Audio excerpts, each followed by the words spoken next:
నమస్తే, welcome to hash tag you. నేను మీ రాజేష్. తెలంగాణలో ఓవైపు స్థానిక సంస్థల ఎన్నికలు ముంచుకొచ్చేస్తూ ఉన్నాయి. ఇటువంటి సందర్భాల్లో కాంగ్రెస్ పార్టీకి ఒక పెద్ద తలనొప్పుగా మారింది అని చెప్పాలంటే ఖచ్చితంగా క్యాబినెట్ ఎక్స్పాన్షన్. ఇప్పటికే సీఎం రేవంత్ రెడ్డి క్యాబినెట్లో 6 బెర్తులు ఖాళీగా ఉన్నటువంటి నేపథ్యంలో 3 బెర్తులను అయితే ఒక 2 నెలల క్రితం 3 నెలల క్రితం నింపారు. ఇటు తిరిగి దాదాపుగా సంవత్సర కాలం తర్వాత నింపారు. అయితే సీన్ కట్ చేస్తే ఇంకా 3 మంత్రి పదవులు ఉన్నటువంటి నేపథ్యం. అయితే ఇక్కడ 3 మంత్రి పదవులు కూడా ఎవరికి ఇవ్వాలనే మీమాంస ఒకటి ఉంటే, మరి స్థానిక సంస్థల ఎన్నికల్లోపు వీటిని భర్తీ చేస్తారా లేదా అన్నది పెద్ద ఎత్తున హాట్ టాపిక్గా మారుతోంది. అయితే ఇక్కడ ప్రధానంగా స్థానిక సంస్థల ఎన్నికల్లో మొట్టమొదటిది 42% రిజర్వేషన్లకు సంబంధించినటువంటి అంశం. సో ఇప్పుడు ఈ 42% బీసీలకు రిజర్వేషన్లకు సంబంధించినటువంటి అంశం మీద రేవంత్ కొంత సక్సెస్ అయ్యారని చెప్పాలి.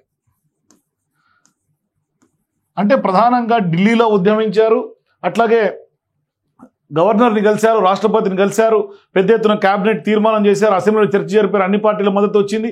మొత్తం మీద అయితే మాత్రం 42% రిజర్వేషన్కి సంబంధించినటువంటి అంశంలో ఇప్పుడు గవర్నర్ కూడా గ్రీన్ సిగ్నల్ ఇచ్చినటువంటి నేపథ్యంలో కొంత లైన్ క్లియర్ అయింది. హైకోర్టు ఈ నెలాఖరు వరకు ఉన్నటువంటి నేపథ్యంలో గడువు కొంత అటు ఇటుగా స్థానిక సంస్థల ఎన్నికలు వచ్చే నెలలో వచ్చే అవకాశాలు ఉంటాయి. ఎందుకంటే ఆ షెడ్యూల్ ప్రొసీజర్ అంతా కూడా స్టార్ట్ అయ్యే అవకాశాలు ఉంటాయి.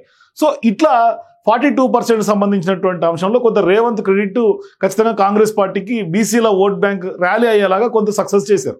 కానీ ఇక్కడ ప్రధానంగా కాంగ్రెస్ పార్టీలో ఇంటర్నల్ ఇష్యూస్ కానీ, కోఆర్డినేషన్ ఇష్యూస్ కానీ, అట్లాగే కొంత పాత కొత్తకు సంబంధించినటువంటి ఇటువంటి సమస్యలకి మరోవైపు నేతల నుంచి ఎదుర్కొంటున్నటువంటి ధిక్కార స్వరానికి రేవంత్ రెడ్డి ఫుల్ స్టాప్ పెట్టలేకపోతూ ఉన్నారు.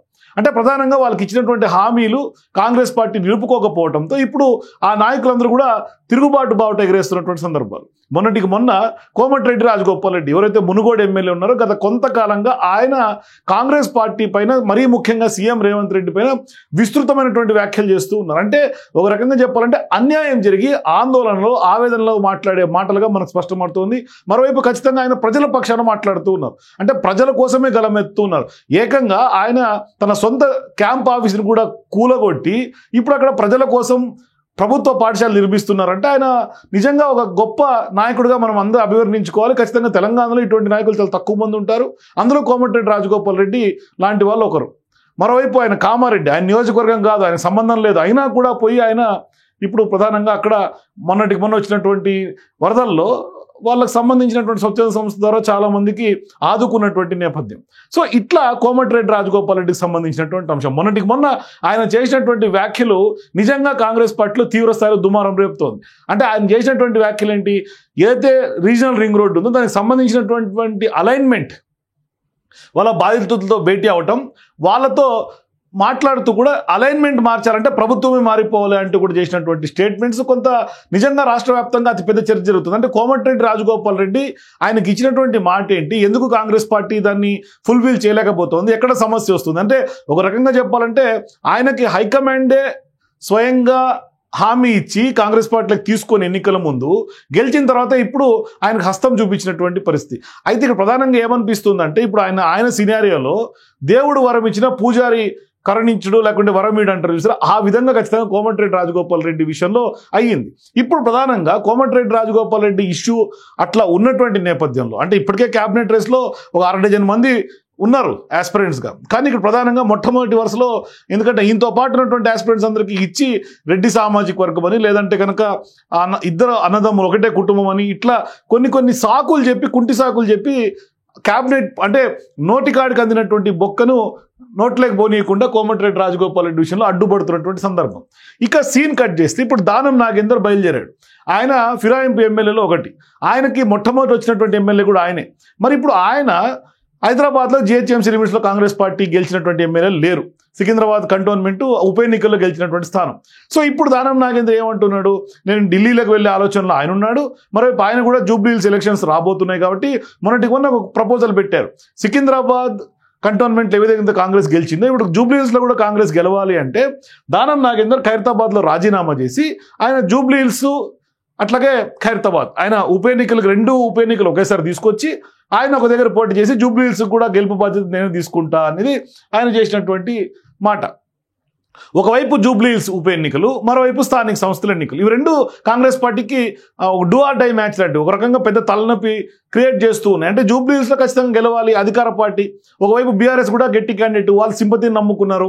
మాగంటి గోపీనాథ్ భార్యకి టికెట్ ఇస్తూ ఉన్నారు.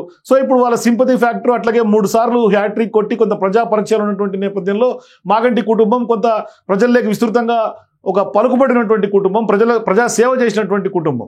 సో ఇప్పుడు వాళ్ళందరూ కూడా తాజాగా కేటీఆర్ కూడా ఆపదలో ఉన్నటువంటి మాగంటి కుటుంబానికి ఇవాళ ఆదుకోండి, గతంలో మీరు ఆపదలో ఉండి ఆయన అండగా ఉండండి, ఇప్పుడు మీరు అండగా ఉండండి ఆ కుటుంబానికి అని sympathy card BRS party play చేస్తోంది.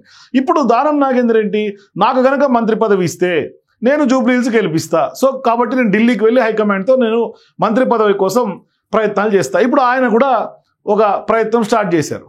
ఇక చెప్పుకుంటూ పోతే అజరుద్దీన్, ఇప్పుడు అజరుద్దీన్కి టికెట్ ఇస్తే జూబ్లీ హిల్స్లో గెలిచే పరిస్థితి లేదు కాబట్టి ఆయన్ని ముందుగానే తప్పించారని ఒక ప్రచారం రాజకీయ వర్గాలు విస్తృతంగా సాగుతోంది. అందుకనే ఆయనకు టికెట్ ఇవ్వకుండా పక్కన పెడితే మళ్ళీ అది మైనారిటీ ఓట్ బ్యాంక్ మీద ఇంపాక్ట్ పడుతుందని చెప్పేసి మైనారిటీ ఓట్ బ్యాంకు కూడా కొంత కాంగ్రెస్ పార్టీ ప్లస్ అయ్యేలా ఇప్పుడు ఆయన్ని క్యాబినెట్లోకి తీసుకోవాలని ఒక చర్చ ప్రధానంగా సాగుతోంది. ఆ దిశగా కాంగ్రెస్ పార్టీ కూడా ప్రయత్నం చేస్తోంది. మరి ముఖ్యంగా ఈయన రాహుల్ కోట్రీలో ఉన్నటువంటి అజరుద్దీన్ స్పష్టంగా మాజీ క్రికెటర్ కాబట్టి, మాజీ జట్టు క్యాప్టెన్ కూడా ఇండియాకి కాబట్టి ఆయన గతంలో పార్లమెంట్ సభ్యులు కూడా పనిచేసినటువంటి అనుభవం ఉంది. అట్లాగే మొన్నటి జూబ్లీ హిల్స్లో పోటీ చేసి ఓడిపోయారు కాబట్టి ఇప్పుడు ఆయనకి కొంత క్యాబినెట్లోకి పంపించాలనే ఒక దిశగా అడుగులు పడుతూ ఉన్నాయి. సో ఇట్లా చెప్పుకుంటా పోతే కోమటిరెడ్డి రాజగోపాల్ రెడ్డి గారికేమో అన్యాయం జరిగింది.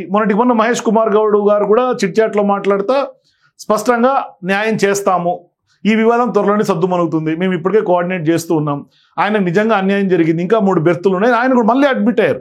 ఆల్రెడీ గతంలో కొన్ని ఛానల్స్లో మాట్లాడుతూ ఆయన 6 క్యాబినెట్ బెర్తులు ఉన్నాయి కాబట్టి కోమటిరెడ్డి రాజగోపాల్ రెడ్డి గారికి హైకమాండే ఆదేశాలు హామీ ఇచ్చింది.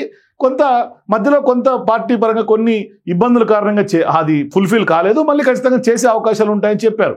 కాబట్టి ఇప్పుడు ప్రధానంగా స్థానిక సంస్థల ఎన్నికల్లోపు కోమటిరెడ్డి రాజగోపాల్ రెడ్డికి కొంత ఇవ్వాల్సి ఉంటుంది క్యాబినెట్ మంత్రి.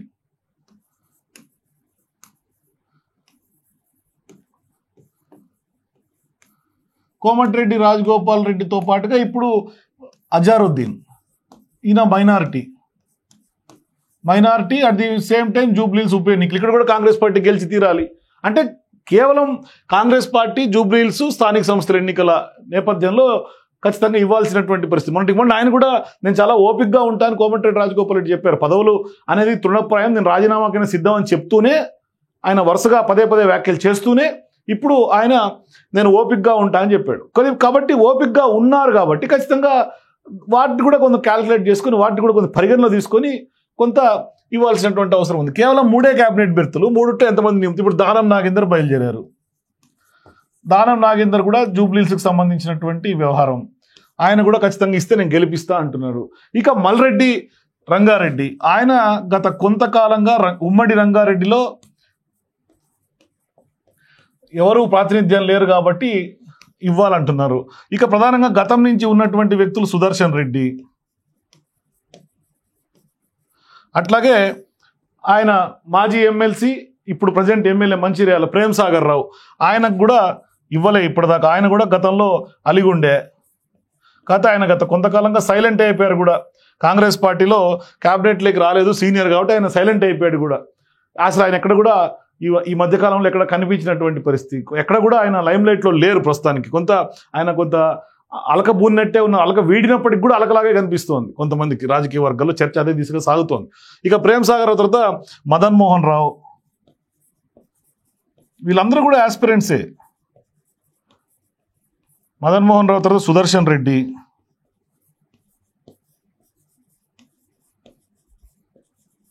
అట్లాగే ఆది శ్రీనివాస్, బీర్ల ఐలయ్య. ఇప్పుడు వీళ్ళంతా కూడా బీసీ కోటాలో వీళ్ళు వచ్చేసారు. బీసీకి 42% రిజర్వేషన్లు ఇచ్చినటువంటి నేపథ్యంలో వీళ్ళందరూ కూడా తెర మీదకి వచ్చారు.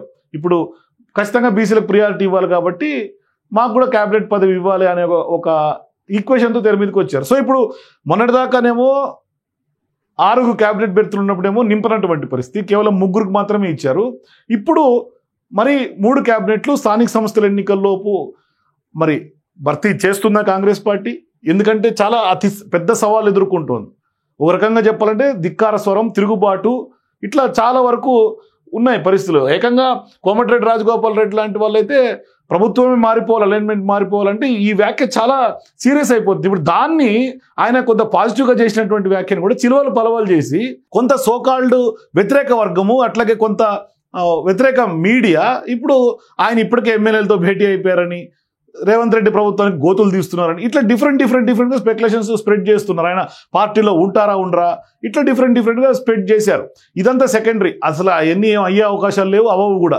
కానీ సీన్ కట్ చేస్తే కాంగ్రెస్ పార్టీ అయితే మాత్రం ఇచ్చిన మాట ప్రకారం ఖచ్చితంగా మాట నిలుపుకోవాల్సినటువంటి అవసరం ఉంది అనే చర్చ ప్రధానంగా తెలంగాణ వ్యాప్తంగా పొలిటికల్ సర్కిల్స్లో వినిపిస్తోంది. సో ఇప్పుడు క్యాబినెట్ రేస్లో ఆ 3 క్యాబినెట్లు ఎవరికి ఇవ్వాలని ప్రజలు అనుకుంటున్నారు. ఎందుకంటే చాలా వరకు అది, ఎందుకంటే ఇప్పుడు విద్యాశాఖ కానీ ఎంఏయుడి కానీ కీలకమైనటువంటి శాఖలు సీఎం రేవంత్ రెడ్డి గారి దగ్గర ఇప్పటికీ కూడా ఉన్నాయి. అందుకనే ఆ శాఖలు కనుక ఖచ్చితంగా ట్రాక్లో వెళ్ళాలన్నా లేకుంటే కొంత స్వేచ్ఛగా ప్రజాపాలన ప్రజలందరికీ కూడా అందేటట్టుగా కొనసాగాలంటే కూడా ఖచ్చితంగా ఆ శాఖలు పర్ఫెక్ట్గా నిర్వర్తించేట్లాంటి వాళ్ళకి ఇవ్వాల్సినటువంటి అవసరం ఉందనే చర్చ కూడా తెలంగాణ ప్రజానీకంలో ఉంది. అందుకనే ఇప్పుడు ప్రధానంగా ఈ 3 క్యాబినెట్ బెర్తులు ఎవరికి ఇవ్వాలి అన్న అంశం మీదే కొంత విస్తృత చర్చ జరుగుతోంది.